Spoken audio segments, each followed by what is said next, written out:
VC Wisdom Podcast with Sahil Kukreja. He is an investor and senior advisor at Trifecta Capital. So we are going to talk about VC. We're going to talk about India, venture debt, growth capital, and everything in between. Sahil, welcome to the pod. Can you tell us about yourself and a bit more about Trifecta?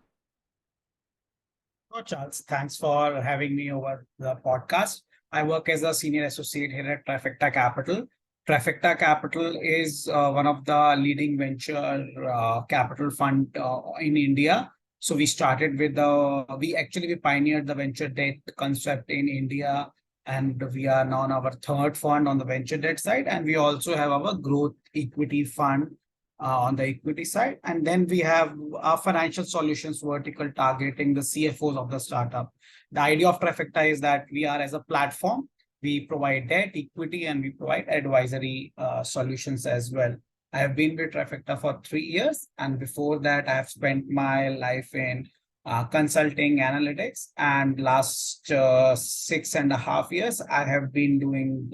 I've been in this investment world with Trifecta, and before that with other another.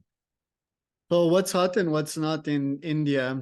I've seen Zepto in your portfolio, yes. 1.4 billion valuation. I've seen, what are they called? Zomato? What's that company? Zomato is a listed company now. It's not in our portfolio, but yeah, it's one of the startups which have got listed. So yeah. I think overall, I will tell you this: India is hot. So whenever we speak with the foreign investors, I think the minimum expectation is that the growth for the next 10-15 years will be driven by India, given the slowdown in the other emerging economies, and the developed economies will not be able to grow that fast. So India is like a bright spot in this world. And if India has to grow, obviously the public side has to grow, but the private side, which is startups, also have to grow. So obviously we are bullish on that. In terms of the sector, I think there are 3 or 4 sectors which we are very bullish on. One is obviously financial services, which is the banking, financial services, and insurance. Because the need of lending, the need of insurance will keep on growing, and obviously on the tech side as well. The second industry we are very bullish on is on the consumer side. That could be consumer brands. We have invested in several of those, and obviously things like Zepto, which is the first unicorn for India in this calendar year, and it's also one of our portfolio company. And then the third, I would say, is SaaS. It is SaaS and enterprise software. I think India has been a hub of IT services. There are many billion-dollar companies in India on the IT services side. I think we will, in the next 10-15 years, we will see several billion-dollar. I think we already have 5 unicorns on the SaaS side. I think we'll see probably 15, 20, maybe 50 more by 2030 or so. So we are bullish on these as well. And then the fourth sector, which is very specific to India, is like a B2B commerce sector. So what we are seeing is, given the China +1 policies across the world, right?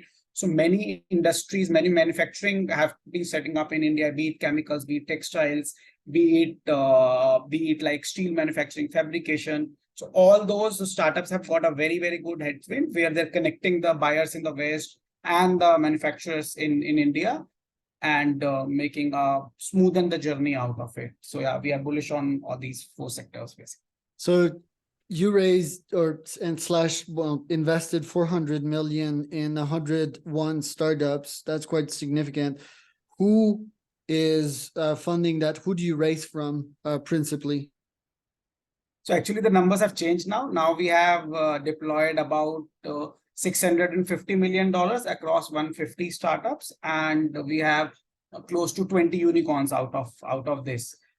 In terms of our fundraisers, that has been primarily Indian. So I think one good part about Trifecta is the platform which I shared with you, right? Apart from that, what we boast ourselves about is we connect the old economy in India to the new economy in India, right? So on the investors which we have are the large banks, large insurance companies, large corporate houses. If you see among the top 50 corporate houses, probably 30-40 of them would have been our investors. So we raise capital from them, and then obviously we deploy in the new economy, which is the startups. Apart from them, we do have some investors out of Japan, out of some few Western countries as well. And on the equity side as well, similar kind of sort of investments consortium. All right, so 600 million in venture debt. What are you gonna make out of that? Is it 15%? So is it gonna convert into 750 million? Like, yeah, 150 million return in a 10-year time frame. What are the numbers? So we have on the venture debt side, we are on our third fund. So the first fund we have already returned back to the investors with a certain IRR. The equity options in that fund, we are working on monetizing. Some of them we have already monetized. The other parts we are monetizing, and obviously the debt part we have completely returned to the investors. On the fund 2 side, we have almost deployed the whole of the fund, and we have started returning capital out of it. Fund 3 we are actively deploying. The target from the venture debt side, typically what we estimate is will be broadly in the range of 17% plus minus here and there, 17-18% kind of target.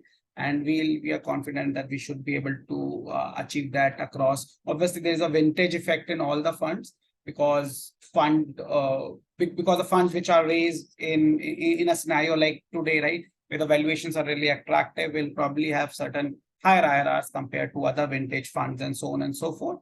But overall, if you take at a blended level, someone would have invested in fund 1, fund 2, fund 3, they would have gotten this kind of IRR or maybe even better. Are you top 5 biggest funds in India? Who's your competition? So there are, so obviously we pioneered the venture debt concept in India, and we are I would say we would be in the top 2 based on deployment. Most of the quarters we would be number 1 as well. There are certain other players in the venture debt side in India, like Altiria Capital, Innoven Capital, and there are now few large banks who have started doing it. Given the success we have shown in India, I think there are other players who have started doing it as well. So why would they take your money via classic bank or another VCs? I guess part of the answer is that classic banks are not funding them straight up. Tell me. Yes.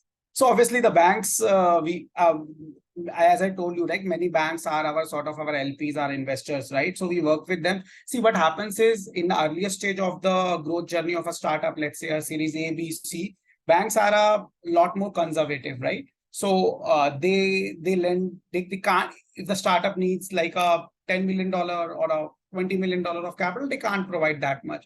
Obviously, they may provide a certain $1 million, $2 million, subject to, and that's all subject to being secured.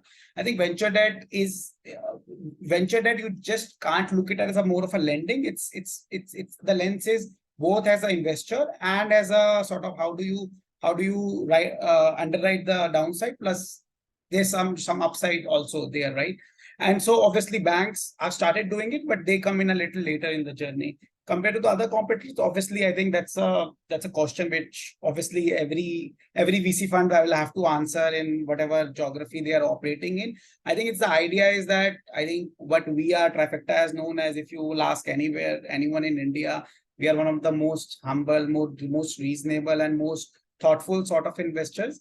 So and people like it, right? And we back our startups, and so I'll give you some context as well. In the last 5, 6, 7 years, India has seen a lot of reforms, right? And that reforms have hit startup journey for particular quarters. For example, we had GST implementation in 2016, we had demonetization in 2018. Obviously, we had COVID in 2020, we had some NBFC crisis in 2018. So all of them, I think, if you see the entire vintage of 7, 8 years, we have been through and through with our founders, right? In the good times, obviously everyone is there, but when our founder sees that this partner backed me through some bad time, and obviously when they refer, and venture is a sort of a service business, right? Money is commodity. So I think it helps that we have shown that vintage, and people like working with us, if I want to put it in one line. That's pretty cool. Who are your founders, and why are you bullish on them?